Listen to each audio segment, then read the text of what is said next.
I did not expect the huge and positive response to the last video at all. First of all, thank you all of you who watched that and stuck around for whatever came next.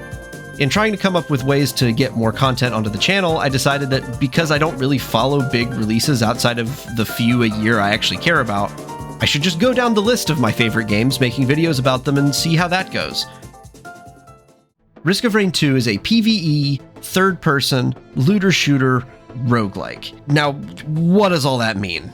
Basically, it operates on a structure of individual runs that end upon death rather than a long campaign. It doesn't involve fighting other players whatsoever, and killing enemies results in acquiring items that make you stronger over the course of one of those runs. It also has great multiplayer, although it can be just as fun solo, and a killer soundtrack. The first game in the series came out around the huge roguelike boom of the early 2010s, and it fit in well as a high-quality 2D platforming game about permadeath and character builds, but it just never really clicked with me. Even now, I don't really understand why. I think I was just kind of sick of every indie game doing the roguelike thing, and I never gave it a fair shot. It didn't help that there was truly no good solution for playing online with friends. What really sets the sequel apart from other games is the huge variety in gameplay possibilities and its approach to making this kind of hero shooter adjacent gameplay within entirely PvE survival scenarios. It's become the go-to multiplayer game for a few groups of friends over the years, and that repeatable structure, along with a decent new player experience, aided by that lack of PvP, make it really easy to see why. I find that it can be a really easy game to introduce someone to because the item pickups are usually pretty simple and the way they interact is fairly intuitive. Also, I think there's a plot, but in my years of playing, I've never really had any idea of what's going on with that. All I know is shoot bug is fun, I don't know. A game of Risk of Rain 2 is a semi-random but linear sequence of stages where the players spawn in and fight enemies to receive money and experience points. Money is primarily used to open chests randomly placed around the map.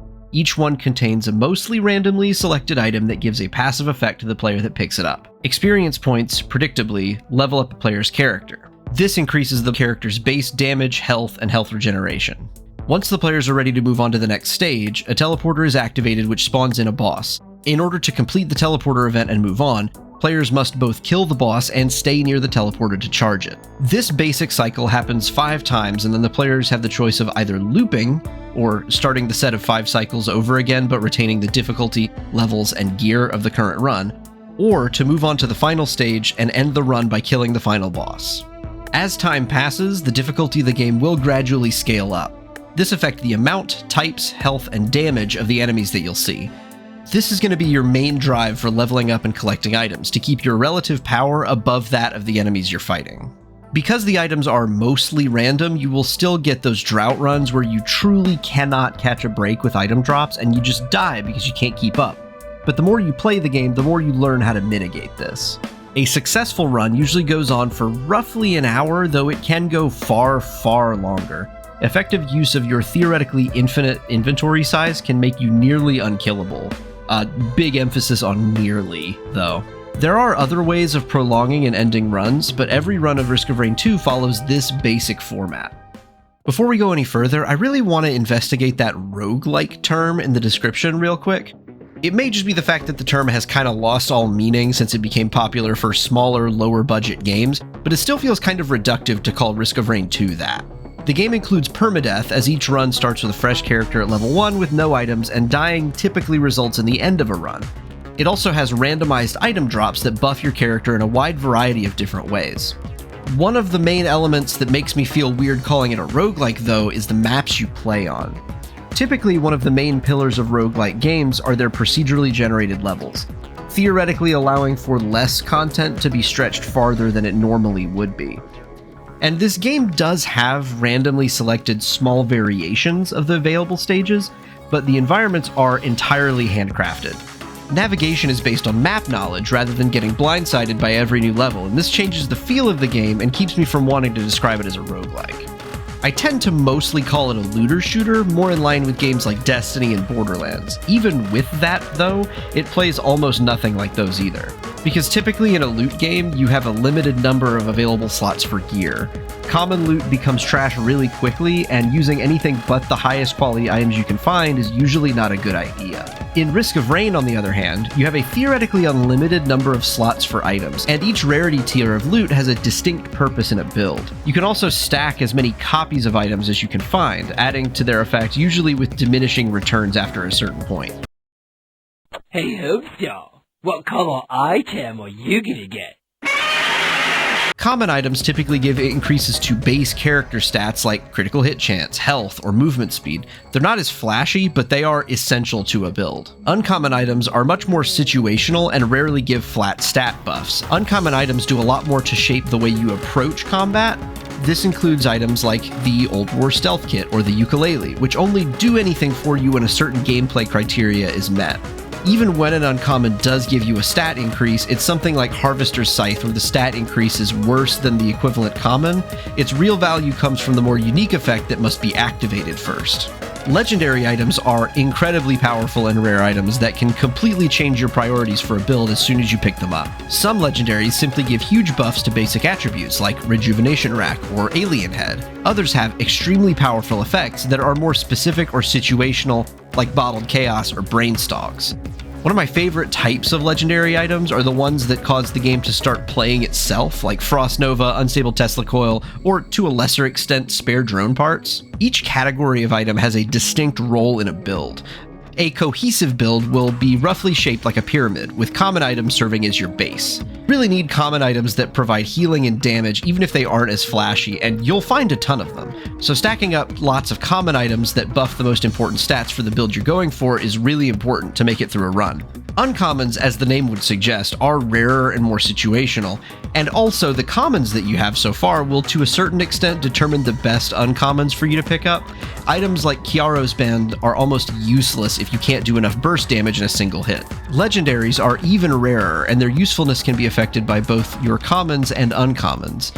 An item like Pocket ICBM won't help you much if you don't have a means of firing missiles, or if you find a laser scope, you'll want to spec around critical hits using commons and uncommons. Now, while loot drops are almost entirely random, you do have a lot of means of influencing the types of items that you get. Some chests only drop items that buff certain attributes. Multi-shop terminals give you a choice of one of 3 items. And 3D printers allow you to turn items that you don't want into the particular item that the printer creates. It can be more beneficial to have a list of items that you don't want. There are so many items in the game, and your means of directly influencing your build can be fairly limited on a run-to-run basis. Knowing which items would be least beneficial can help you keep a build focused. The playable characters, or so-called survivors, all have such unique visual designs from each other and with equally unique functions in gameplay.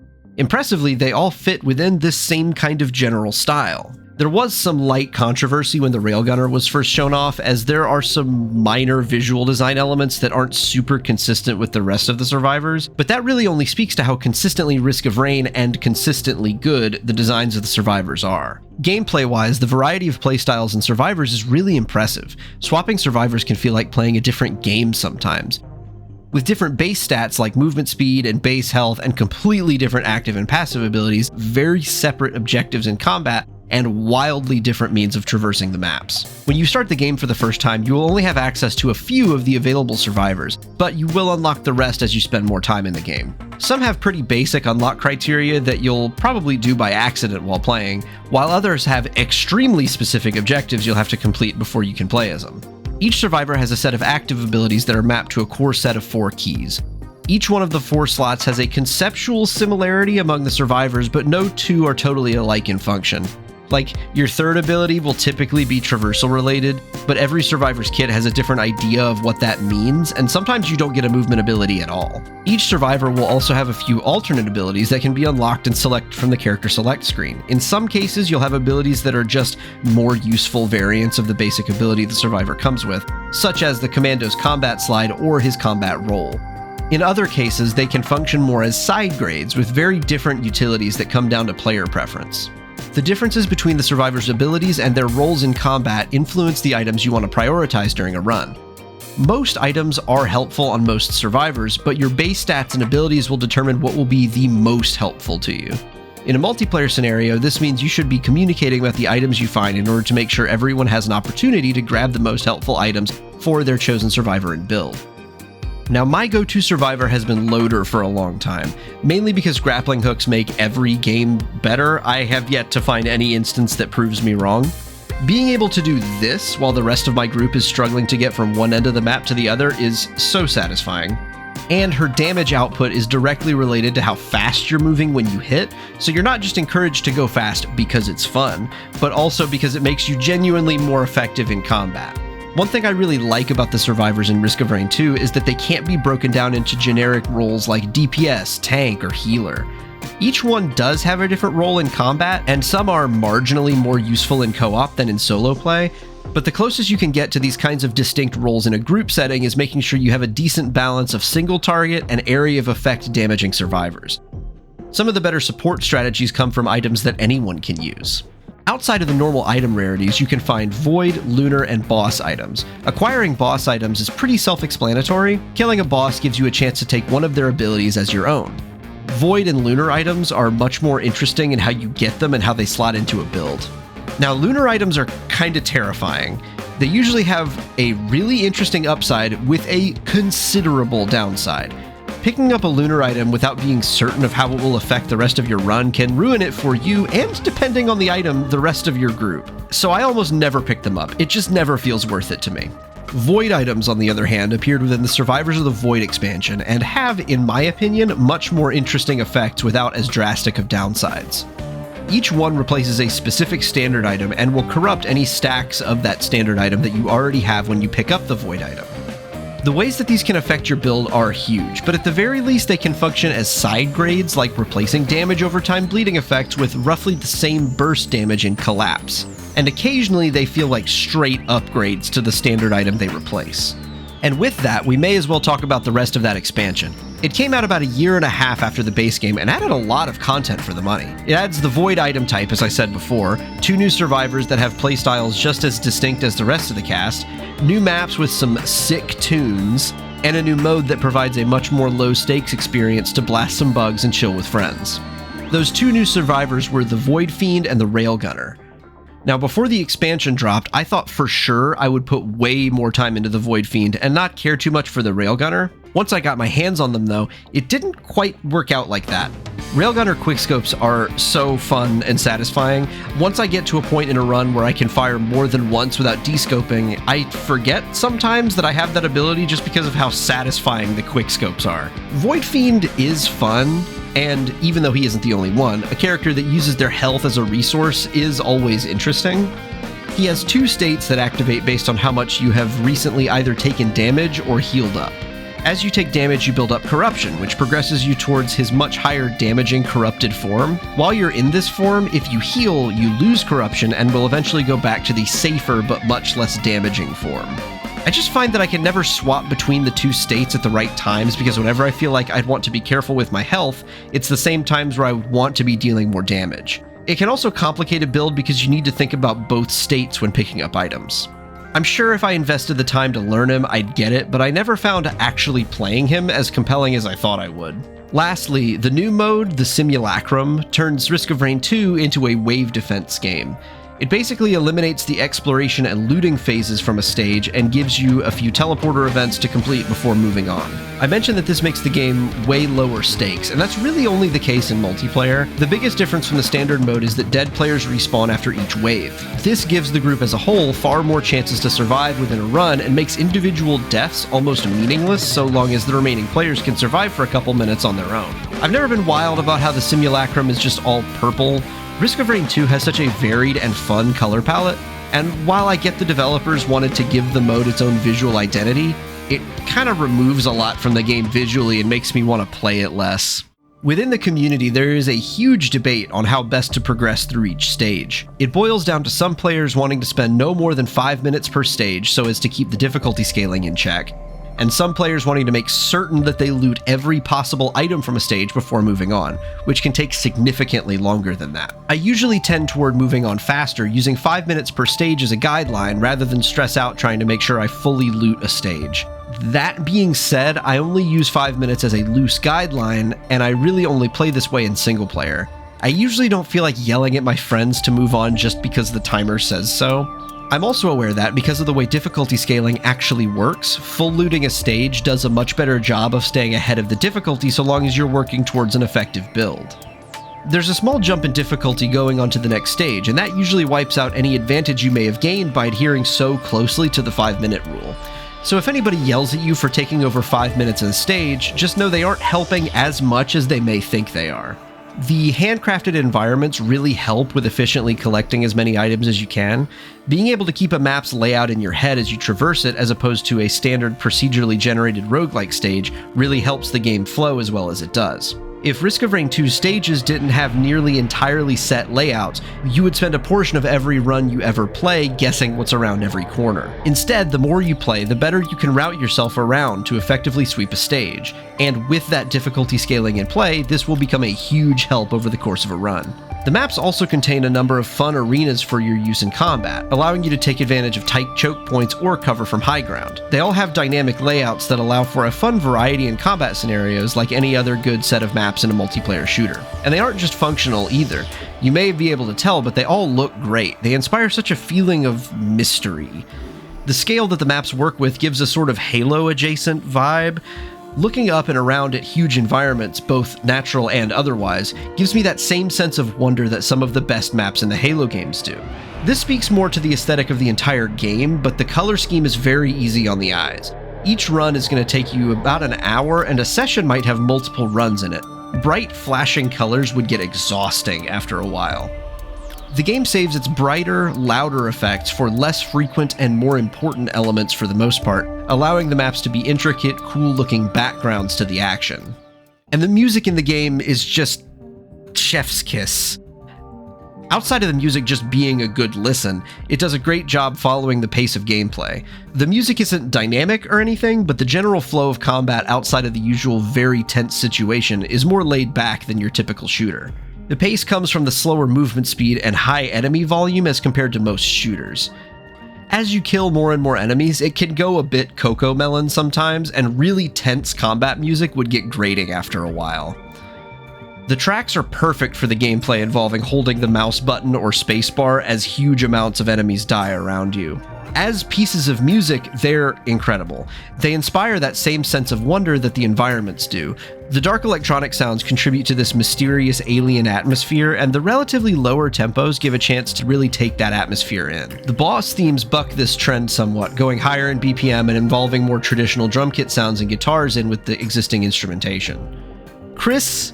Christodolo is clearly a fan of droning electronic music and the best of prog rock. But above all else, his compositions for this game are fantastic just as pieces of music. He plays with lots of different sounds in order to give each stage its own identity, and shifting time signatures keep you guessing about what dangers the alien planet could hold. Now, I haven't been in a music theory class in like 7 years, so I don't really retain the skills to go into detail about how this works, but hopefully you've already gotten a feel of how well this music integrates with the world and gameplay, because this is mostly what you've been listening to throughout the course of this video. Last year, Gearbox bought the IP from the developers, and this was, worrying. I was concerned that they intended to turn it into a cash shop / daily quest nightmare, but nothing like that has been even hinted at so far. Gearbox actually had a long relationship with Risk of Rain 2 before they outright bought it. They were responsible for the console ports, which aren't great. Seriously, if this video is convincing you to give the game a try, which it should, the only good version of the game is on PC, and it seems like it's going to stay that way for the foreseeable future. The console ports are still missing expansion content and are way buggier than the PC version. It actually came out that a lot of the Survivors of the Void content was developed by Gearbox, which did surprise me. Them being involved with the best parts of the expansion did calm some of my concerns about the acquisition. I'm actually somewhat surprised that we haven't heard anything about any new content. I would have assumed that Gearbox would start pumping out the expansions regularly after they acquired the rights to do so. I am obviously aware of Risk of Rain Returns, but as far as I know, that's being developed by Hopoo with some limited assistance from Gearbox. It makes me wonder why they bought the IP in the first place if they seemingly have no plans for future content. I'm sure as soon as I upload this, we'll hear about a new expansion that's on par with Survivors of the Void, but for now it's just kind of puzzling. Risk of Rain 2 is a great game for anybody looking for a break from something like Destiny. It maintains a high skill ceiling and long-term progression goals to work towards. The lack of any real competitive elements keeps some players interested who are scared off by other hero shooters because they worry they'll be crushed online. And you can usually get it pretty cheap on sale with the expansion included for less than the standard price of the base game. But even without sales, it's priced very reasonably considering how much there is to do here and how consistently high quality it all is. With Gearbox having control now, I'm still looking forward to hearing about some kind of content update on the way for the game. I think there's a possibility they would do a really good job if Survivors of the Void is anything to go by. What's here, though, will keep you busy for a long time, especially if you jump in with friends. It's really resistant to the kind of tension that can come from different members of a group putting different amounts of time into the game, making some content either too hard for those with less hours or way too easy for those with more. I have no reason to think that anything will supplant it as the go-to multiplayer game for the groups I've had in the past, and I hope that a few of you watching decide to give it a go after watching this.